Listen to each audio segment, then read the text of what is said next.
नमस्कार साथियों, स्वागत है आपका हमारे एनसी माइंड यूट्यूब चैनल पर। एक समय की बात है, हिमालय की खाड़ी के किनारे एक छोटे से शांत गांव में रोहित नाम का एक युवा लड़का रहता था।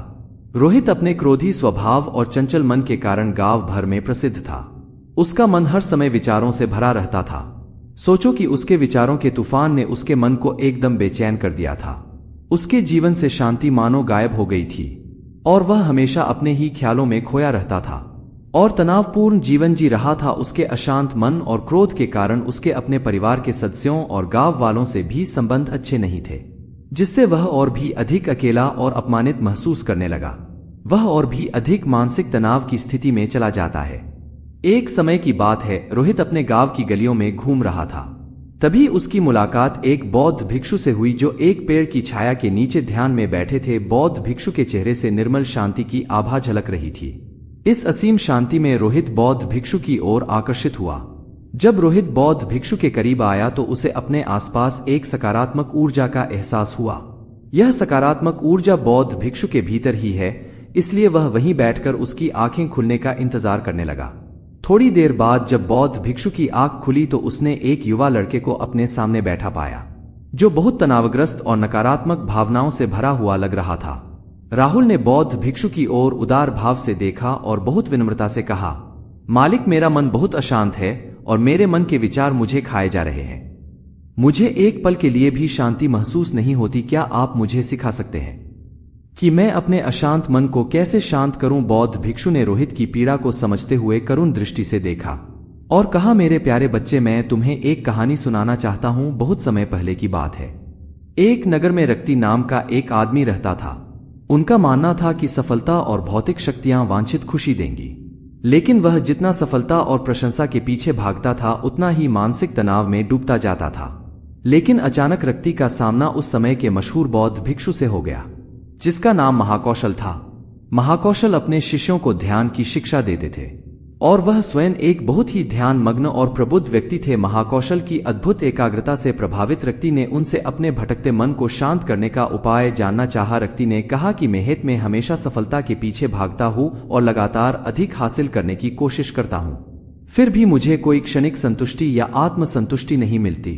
इस निरंतर बेचैनी के बीच मैं शांति कैसे पा सकता हूँ? बौद्ध भिक्षु ने करुण दृष्टि से उसकी ओर देखा और उत्तर दिया, आपका मन एक अशांत नदी की तरह है जो हमेशा बहती रहती है। आप कभी भी शांत नहीं रह सकते, इसीलिए अशांत मन को शांत करने के लिए आपको अपने विचारों को बिना किसी रुकावट के जाने देने की कला सीखनी होगी। बौद्ध भिक्षुक कहा, कल्पना करें कि आपके हाथ में पानी का एक गिलास है। अब आप इसे जितनी देर तक पकड़ कर रखेंगे यह उतना ही भारी होता जाएगा, और अगर आप इसे काफी देर तक पकड़े रहेंगे तो आपके हाथ में दर्द होने लगेगा। रोहित ने बौद्ध भिक्षु की ओर देखा तो उनकी आंखों में अब एक नई समझ दिखाई दे रही थी। रोहित ने से कहा कि मुझे इस कहानी में ज्ञान दिखता है, लेकिन मैं इसे अपने जीवन में कैसे लागू करूं? मैं अपने अशांत मन को कैसे शांत कर सकता हूं? रोहित के इस सवाल पर बौद्ध भिक्षु गर्मजोशी से मुस्कुराते हैं और फिर कहते हैं कि अशांत मन को शांत करने का अभ्यास आत्म जागरूकता से शुरू होता है। राहुल ने आंखें बंद कर ली और बौद्ध भिक्षु के कहे अनुसार अपने विचारों का अवलोकन करने लगा। जैसे ही उसने अपने भीतर उठने वाले विचारों पर ध्यान देना शुरू किया, उसे इसका एहसास उसे अपने अंदर चिंता और इच्छाओं की एक निरंतर धारा बहती हुई महसूस हुई। बौद्ध भिक्षु ने आगे कहा कि जैसे रक्ति ने खुद को सभी मोह माया से अलग कर लिया था, वैसे ही अपने मन को अशांतकारी विचारों और भावनाओं से मुक्त करने का अभ्यास विकसित करो। रोहित ने कहा, यह बना रहता है और मन को छोड़ने से इंकार करता है। बौद्ध भिक्षु ने राहुल की बात से सहमति जताते हुए सिर हिलाया और कहा, ऐसे कई मौके आएंगे जब आपके मन में सवालों का बंडर चल रहा होगा, जब आपका दिमाग आपकी बात ही नहीं सुनेगा, तो ऐसे में आपको अपनी सांसों की ताकत पर विश्वास करना होगा।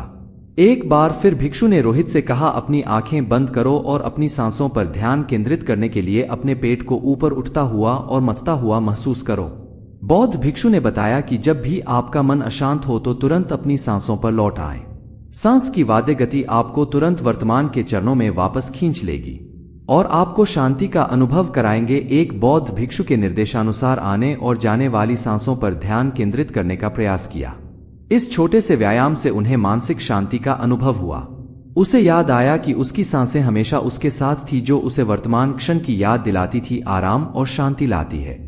रोहित के इस विकास को देखकर बौद्ध भिक्षु मंद मंद मुस्कुराए और बोले, मेरे प्रिय बेचैन मन को शांत करना एक ऐसा अभ्यास है जिसमें बहुत प्रयास और दृढ़ इच्छा शक्ति की आवश्यकता होती है। जैसे लगातार व्यायाम से मांसपेशियां मजबूत होती हैं, उसी तरह नियमित अभ्यास से मन भी शांत होता है। रोहित स्वीकृति में सिर हिलाते हुए इस बौद्ध भिक्षु को धन्यवाद देते हुए उनसे वादा किया कि आज से वह अपने अशांत मन को शांत कर सकता है।